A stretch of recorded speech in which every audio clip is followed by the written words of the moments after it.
Welcome to episode 55 of The Cover 2, presented by TigerVision. I'm Patrick Neal with Grayson Mann. As always, he is here today, if you're watching on YouTube, repping the Celtics, repping the C's, see us rise. Have to. Cusk rise, remember?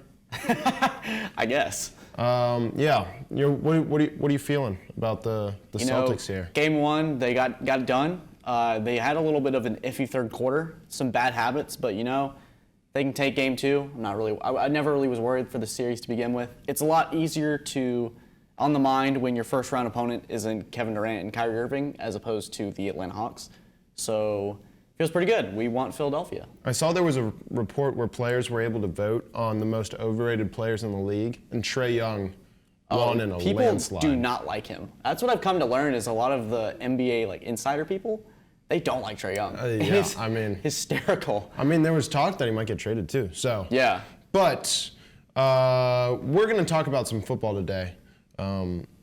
We've had a few weeks where there hasn't been much news. This week there's been a little bit of news. We got some stuff. We're going to talk about kind of some off-season stuff. We're going to go through the biggest storylines in the draft that we're looking forward to, and maybe talk a little draft history. We got a spicy mock draft coming next weekend. Yeah, we'll also make sure to do a mock draft next week, our second ever mock draft. But Grayson, Patrick, Jalen Hurts has gotten paid. Jalen Hurts got the bag yesterday. That was pretty cool to see. 5 years, $255 million deal. 180 of that is going to be guaranteed.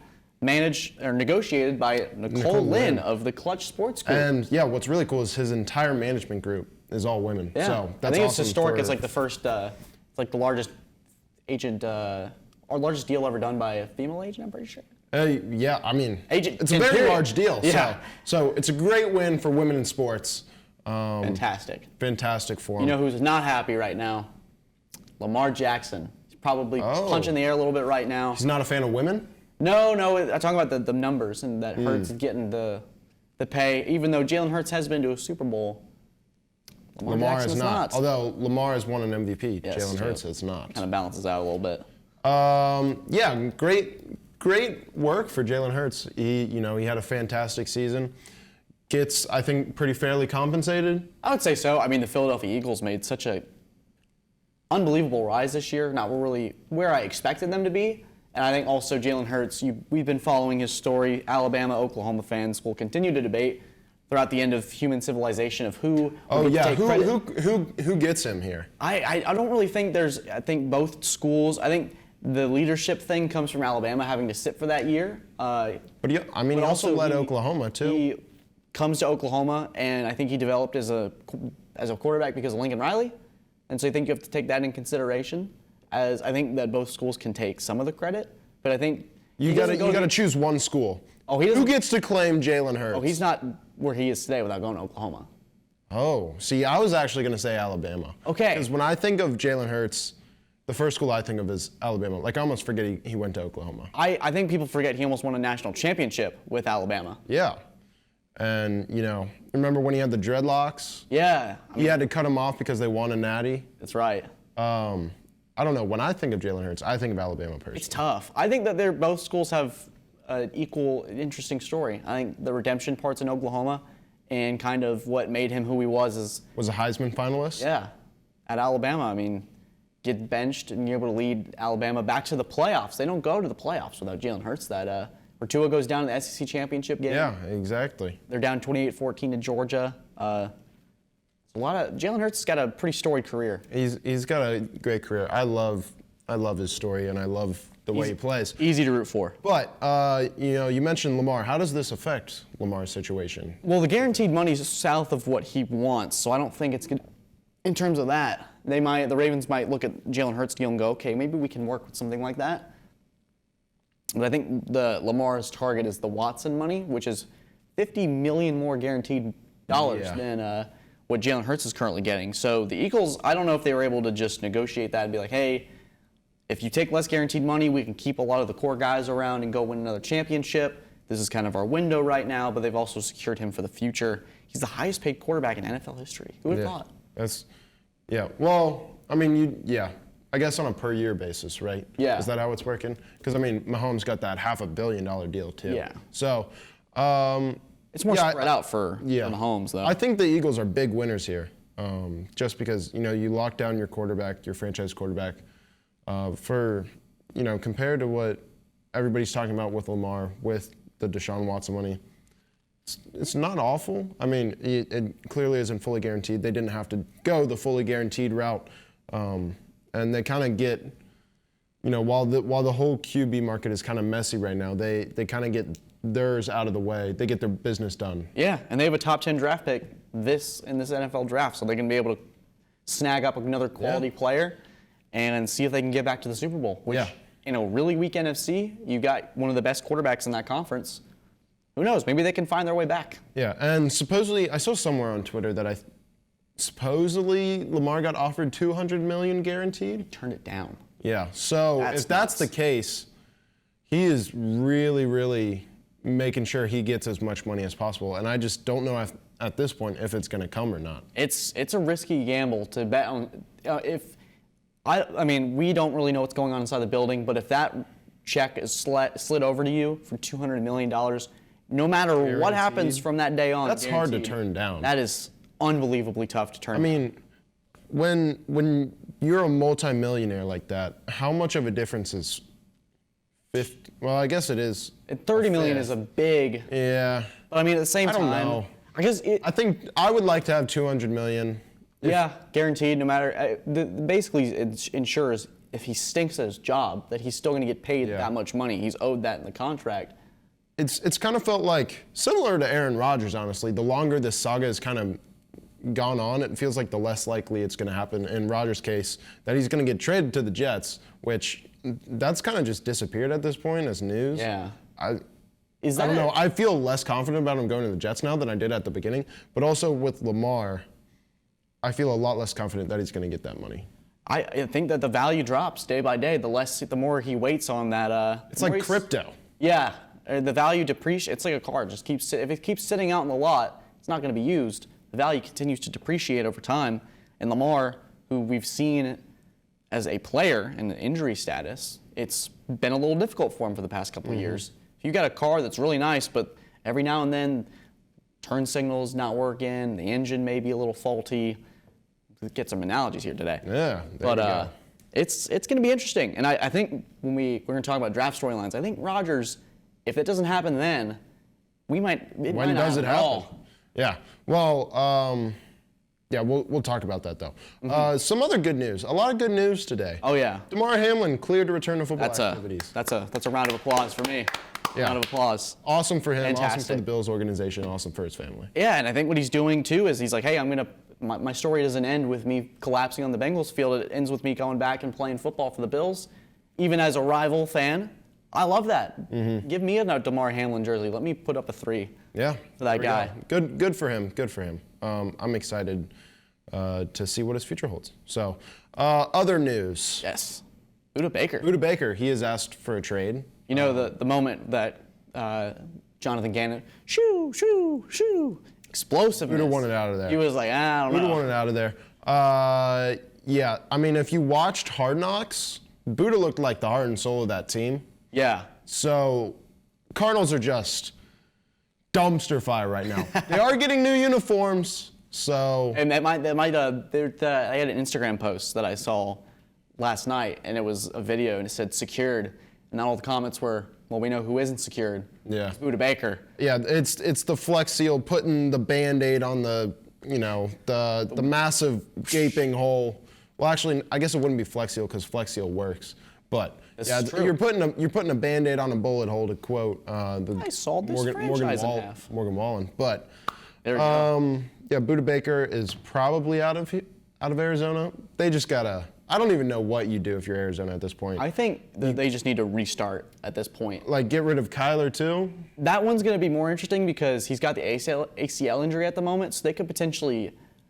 I could see this happening. Okay, let's say they offload Hopkins and Budda Baker, obviously 2 of their best players, and Kyler comes back somewhere in late November, December, and he plays pretty well. Then his trade value can increase and you can get somebody. He is always good at the start of his season. Yeah, so you could get So valuable games. Yeah, so if you only get like 5-6 games out of him, he's going to be in MVP contention, and the height of his value is going to be. Yeah, and the Cardinals could ship him off and start over. Yeah. I could see that happening. Yeah. Speaking of the Cardinals, I wrote this down in our notes. I just wanted to acknowledge this. Chosen Anderson. Chosen. Formerly Robbie Anderson with a Y, formerly Robbie Anderson with an IE. There we go. He released, similar style to like how a high school recruit does it. He released his next team. It's the Miami Dolphins. He pulled out a Tua jersey out of a Nike shoebox. Oh, that's hysterical. I did not see that. I recommend watching the video. It's pretty good.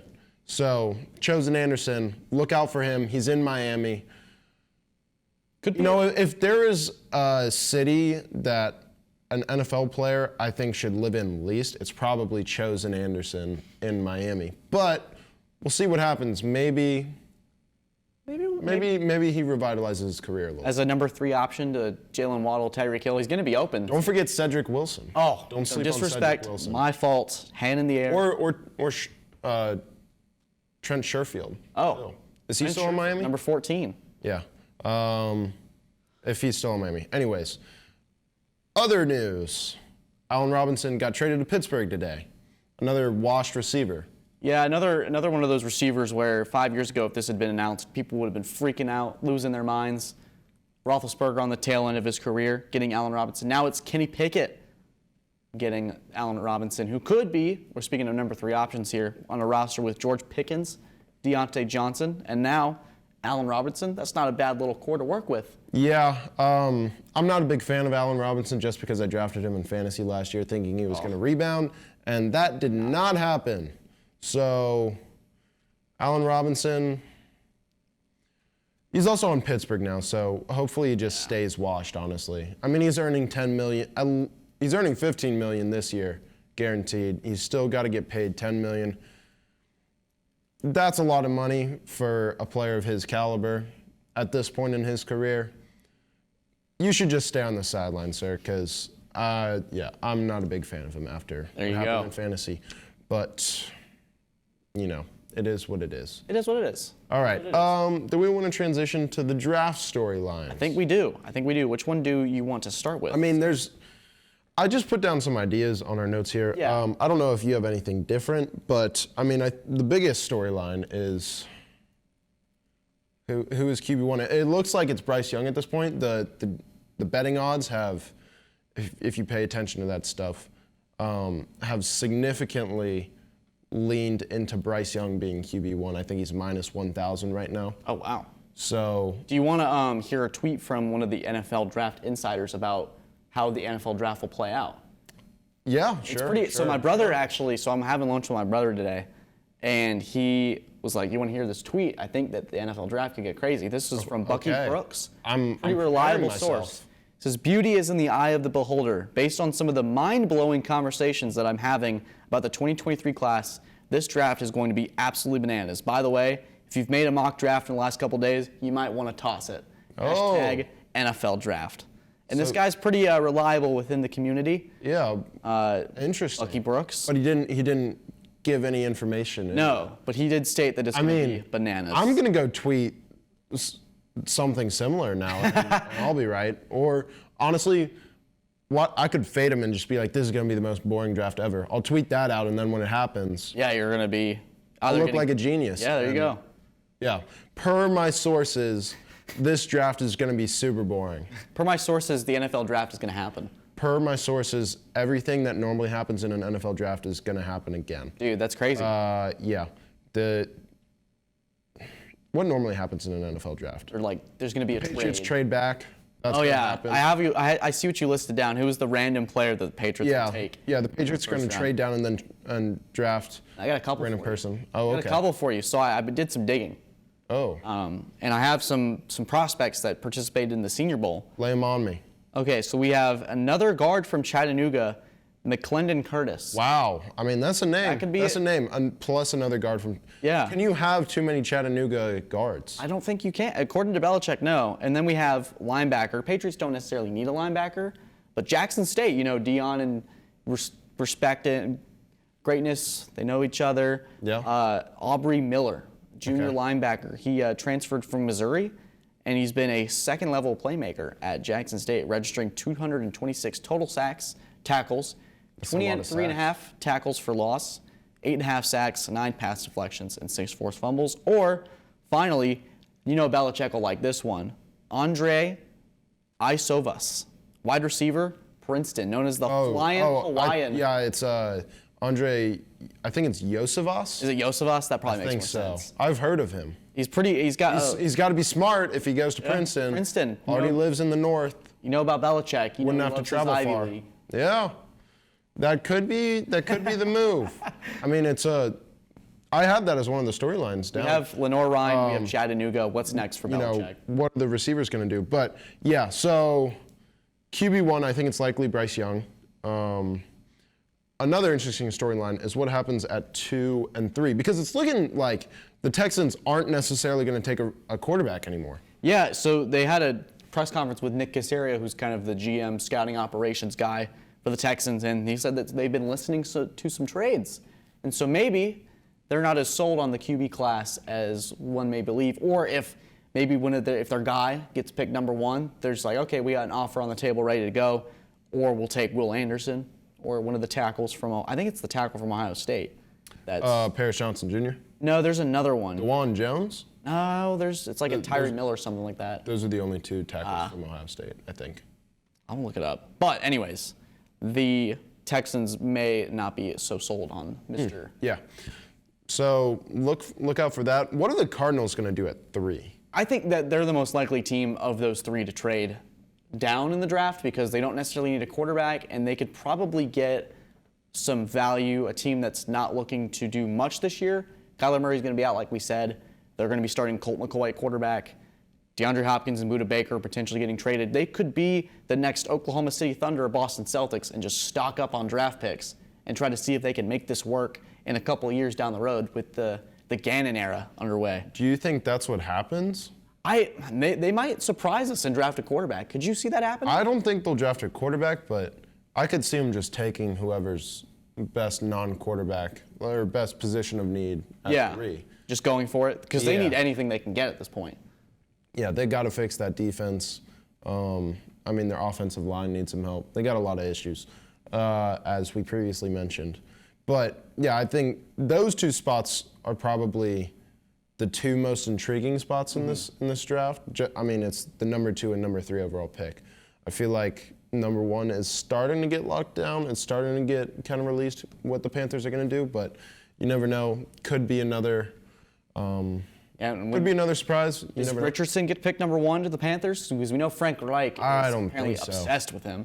Really? That's what I saw. I think it's going to be Bryce Young. Bryce Young. That seems like the safe pick so far. He's the best quarterback in my eyes. I mean, honestly, the safe pick would be Stroud. Probably. Bryce Young, I feel like I really like Bryce Young, but the issues with his size, I mean, it's really just his size, honestly. I mean, he did play in the SEC and was getting hit around NFL caliber players. You look at Russ. It was a great quarterback, and no, he isn't anymore. Never mind. You got Baker Mayfield. You get Kyler Murray, who gets hurt every year. There's just a lot of issues with small quarterbacks. And Bryce Young is smaller than all those quarterbacks. He is. Because he's a tiny guy. He's leaner. He's thinner. Yeah, he doesn't have the same frame as those guys. He's got the Grayson Mann build in terms of being super skinny. That would be funny if they just said that on draft. If they had the comp of gets drafted. This guy, 5'9", about what is Bryce Young? 180, 190. Yeah. Well, I don't weigh as much as a Bryce Young, but he's got the skinny Grayson Mann frame. Yeah. But I think those 2 spots is what I'm going to be looking for. Another thing. What do you got for me? Pass catchers. It's kind of a deficit at wide receiver, especially this year. Yeah. You've got a lot of small guys, too. Similar to Bryce Young, a lot of small guys. Quentin Johnston is really the only big X-style receiver that I think is going to go in the first round. Yeah. There's a lot of JSN talk, Jalen Hyatt. Josh Downs will probably be a day 2, I'd have to imagine. Maybe Zay Flowers. Yeah, Zay Flowers has been linked to New England, but I don't know if that's just the Boston College thing. So, maybe.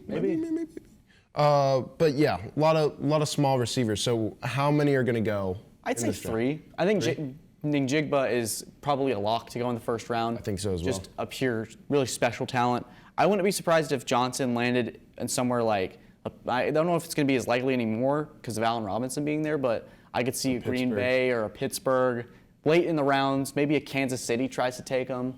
Yeah, to kind of replenish their wide receiver core a little bit. Yeah. That'd be funny. Green Bay, first season without Aaron Rodgers. They draft a pass receiver. catcher in the first round. That'd be awesome. That'd be the pretty ultimate screw you to Aaron Rodgers. I'm all for trolling. I am for it too. Get Jordan Love the weapons he deserves. Yeah, I think I would probably go with 3 receivers in the first round as well. I think JSN has kind of separated himself as that wide receiver one. It feels like, at least when mock drafts kind of started, the day after the college football championship, that's what everybody does. The day after the NFL season ended too. I feel like Quentin Johnston was talked about going in like the top 10. Yeah. And I feel like since then it's kind of dropped off a little bit. It's died down a tad. Yeah, as teams have done their homework. So I think it's going to be JSN. I think it's going to be Quentin Johnston just because of his body type. Yeah. The deficit of his style of play in the draft. And then, I would go with someone like probably Zay Flowers, maybe Cedric Tillman. I don't know. I haven't watched too much of Cedric Tillman. Tillman's not too bad. I don't think he's going to go in the first round. Yeah, probably not. Day 2. Yeah, maybe one of the Tennessee receivers, although not sure how Jalen Hyatt's game is going to translate to the NFL because he's another slim guy. So I think it's going to be 3 is what the number's at. Yeah. But tight ends is kind of the opposite. There's a lot. This is a deep tight end class. Yeah, there's a lot of really great talent within that position group, and getting like guys like Kincard from Utah, guys I'm looking, Michael Mayer from Notre Dame. Those 2 are like the 2 highlights of this. You also got Darnell Washington too. Yes, he could go in the first round, don't you think? I think. Talking about a guy with size and what he can do at that size. You could see a team maybe in the late first round falling in love with that needs a tight end. Yeah, I mean, I think Mayer, Kincaid, and I kind of think it'll be another 3 like similar to wide receivers. I think 3 will go in the first round. I think Kincaid and Mayer are almost. Mayer, I think, is definitely a lock. Kincaid might not be just because he's not as good at blocking as Mayer is. Mayer is a fantastic blocking tight end and is, everybody loves throwing this adjective around, but sneaky athletic. I'm saying sneaky athletic, and he's a bulky dude. He is a thick tree trunk of a man, but he's sneaky, got some athleticism, can hurdle, can make 1 or 2 guys miss.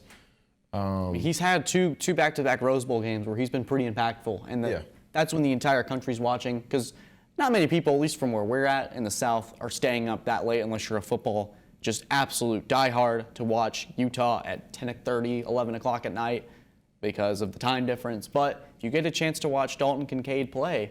Kincaid's probably the best pure pass catcher, yes, I think, in this draft. Not as well-rounded as maybe a Mayer or even like a Washington in terms of just the pure athleticism. Yeah, Washington, he hasn't really had too much production on the college level, at least receiving-wise, but he is a very good blocker just because of his size. Yeah. So I think it'd be Kincaid, Mayer, and then maybe one of Washington or like a Luke Musgrave from Oregon State. A lot of great guys. Maybe a Tyler Croft from South Dakota State. Ooh, a little bit of a wild card there. Yeah. South Dakota State loves their tight ends, Dallas Goedert. But yeah, I think that's probably most of the biggest storylines. Yeah. I also wrote down how far is Jalen Carter going to fall just because of his off-the-field stuff. I don't think he goes past the top 10. I don't think so either. Now I have a question for you. Okay. Out of all the players, what do you want Cincinnati to do with their first-round pick? I'm asking you the real. Yeah, so you have a player it's tough. in mind?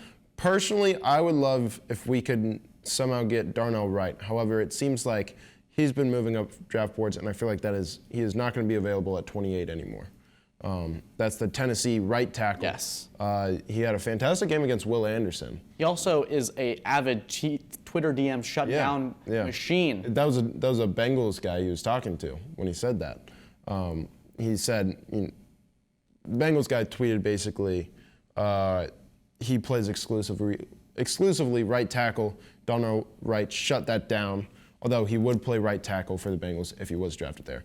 So Darnell Wright, Yeah. I think this is a deep tight end draft, so I don't know if I really wanted to draft a tight end in the first round, Yeah. if I'm being honest, because you got someone like Davis Allen.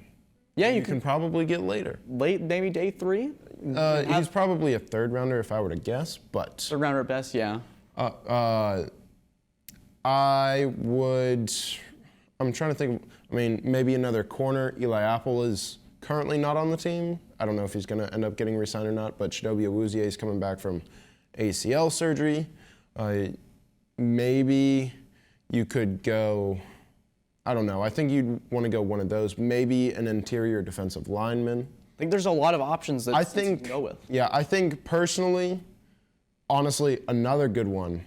If Bijan was somehow available at 28, instantly take Bijan Robinson, Oh, just yeah. because that would be Special. awesome.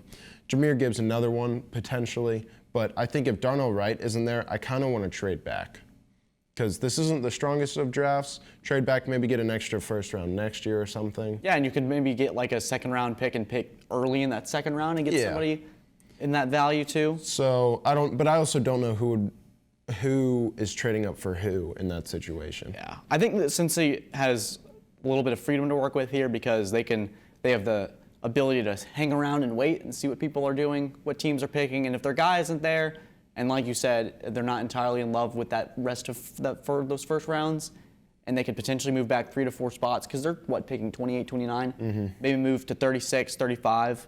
Go, hey, maybe we can get some draft capital here. Yeah. Like that's a Super Bowl team move right there. Yeah. Is there a player in this draft who you personally are preying on their downfall, who you do not think is going to turn out the way everybody else is saying? I never want to prey on anybody's downfall, especially for these guys. But just in a vacuum. Like if I just don't get the Anthony Richardson hype. I really don't. Oh, okay. I think that if the Panthers were to take him at number 1, they'd be dooming themselves. I know that you look at what he can do, but I also look at what he hasn't been able to do, which is sometimes accurately deliver the ball in these layup situations. I think they'd be much better off taking a Bryce Young or a C.J. Stroud. I think that while Anthony Richardson in 2 to 3 years, under the right circumstances, could blossom like a Josh Allen, I don't know if that's gonna. We've had this cycle every draft year now where we get these guys that are 6'6" and the Josh Allen body type that can do all the crazy things and just down the tank. I think Richardson's going to get drafted in the first round as quarterback and start for somebody, and hopefully he's successful because fun player when he's on his game, but when he's off, there's a lot going on that I don't like. And Interesting. Do you want me to explain why he should go early? do you want to play devil's advocate and do that? Yeah, I mean, I honestly. Yeah, I would love to. I'm kind of thinking about you might want to take Anthony Richardson number 1 overall. Okay, So, let's see what you got. Tell me. are you familiar with a man named Justin Fields? Okay, I am. Are you familiar with a man named Cam Newton? I am familiar with Cam Newton. Look, someone like Justin Fields, yes, he wasn't great throwing the ball last year. However, the things he can do in the run game, Yeah. fantastic. There was at least one play a game where you were like, wow, this guy's a game changer. That's what you're going to get with Anthony Richardson. You're going to have time to develop him as a QB, as a thrower. He's got a great deep ball. The short and intermediate areas, not great. Honestly, he might be better throwing the ball deep than it is short and intermediate. However, prototypical size you want in a QB nowadays. He's 6'4", just thick with like 7 C's, but it's a muscular thing, so it works. If you can unlock,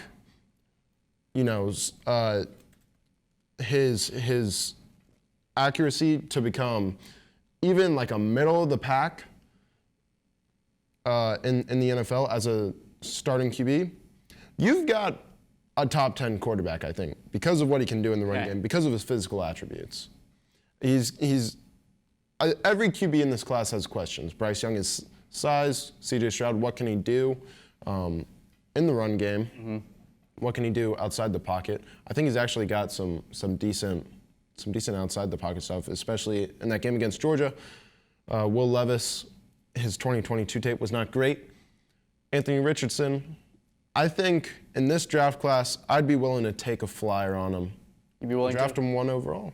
Okay, so this is where I just wanted to, like, because I knew there was something there to it. And I think, like you said, if it hits, Anthony Richardson could be like a Cam Newton where he goes on this kind of run. But I'm just going to compare you some stats from each of these 2 final years and just why I don't think it's very comparable at them. I mean, in terms of the body type and... Well, yeah, Cam Newton won a Like, national championship with Auburn, won the 66 Heisman. completion percentage, 2,800 yards, 30 touchdowns, 7 picks. Anthony Richardson, 53.8 completion percentage, 17 touchdowns, 9 picks. I just don't see it. I mean, I saw that Utah game where Richardson... That was a very good game. Fantastic. I also saw some games where Richardson missed a lot of good stuff. And I know Cam Newton, we look at Cam Newton now with hindsight, and we're like, yeah, it didn't end up being as fantastic as we wanted to see. But I think Newton just had more coming out of college than Anthony Richardson did. Counterpoint. Name me a Florida receiver from last season. That's a good question. Maybe an Auburn receiver from 2010, because that team went 3-9 after Newton left. He put that team on his back. That's true. Won a national championship. That's true. And the second that he left, they fired their coach within a year and had to go get Gus Malzahn. Fair point. But name me a receiver from Florida a year ago. I mean, that's fair. Spirited. I do see your point. Personally, I really like Bryce Young. I like C.J. Stroud. I think you can't go wrong with either of them at number 1. I would just after I've moved up to number 1. Yeah. And I guess this honestly works with Anthony Richardson as well. If you're going to move up to number 1, you better be sure about your QB prospect. And Bryce Young with the height concerns, with the weight concerns, with the durability concerns. It has to be. Is that going to stay? It has to be that they're doing C.J. Stroud then, right? Because he's the most surefire thing. Yeah, but maybe they're more sure about Bryce Young for whatever reason. Maybe. So I don't know. I think. Is it more about if you're gonna jump to number 1, you gotta get a player that fits the bill of who, like Anthony Richardson probably has more of like the number 1 pick highlights, if you want to even say it like that. Well, Bryce Young has some fantastic He does. highlights as well. He is a fantastic playmaker, creator in that offense with Alabama, who Alabama also didn't have. I think Bryce Young's best game. Normal Alabama level weapons. I think the game that really sold me on Young when he didn't play his best was that national championship that they lost, where he was working with nobody and was putting the ball in unreal spots. I remember I had the night off from work and I put the game on and just watched him play. And the spots he was putting the ball in, it's just the receivers weren't making any plays. And he was avoiding pressure, making good decisions, and just the balls were supposed to be. It's just receivers. And Saban came out and said, hey, we had guys that had to come and step in, and they weren't ready because they didn't take it seriously in the regular season. So I was like, man, poor Bryce Young. Yeah, but I think, I don't know, it's different when you trade up to number 1 than it is when you are given number 1 by being the worst team in the league. There hasn't been a lot of success with trading up recently. I mean, Patrick Mahomes, the Chiefs did trade up. Yeah. But other than that, you got Trey Lance. You've got, I'm blanking currently. The Jets didn't trade up. Jaguars Jared didn't trade Goff. up. Jared Goff, they traded up. I guess Jared Goff's Redskins for RG3, that didn't work out, unfortunately. But that was kind of injury. That was more of a fluky, didn't work out. Yeah. I don't know. It's just a different situation when you trade up. So you Panthers better know who they want, and supposedly they knew they wanted a few guys. So hopefully they were able to narrow that down a little bit more. Yeah. We're gonna talk. I don't know. Just rank our draft busts, like most. Do we want to potentially save that for next week? I think we've gone kind of over time here. We went off the rails. We went off schedule, so we can probably save that. Yeah. So we wrapping up for today's episode? Yeah. So that was episode 55. Thanks to Zach producing the show today. Flying solo too. Shout out to him. Yeah, Connor isn't here, but that's okay. We love Connor still. Yeah. We want to ask that you subscribe and like and go check out all the other TigerVision shows and comment and share and whatever else you can do on social media. All the buttons. All the buttons. Exactly. Like just hit the whole keyboard with your face and just. Yep. So, yeah, that is going to do it for this episode of The Cover 2. Thank you, and have a good one.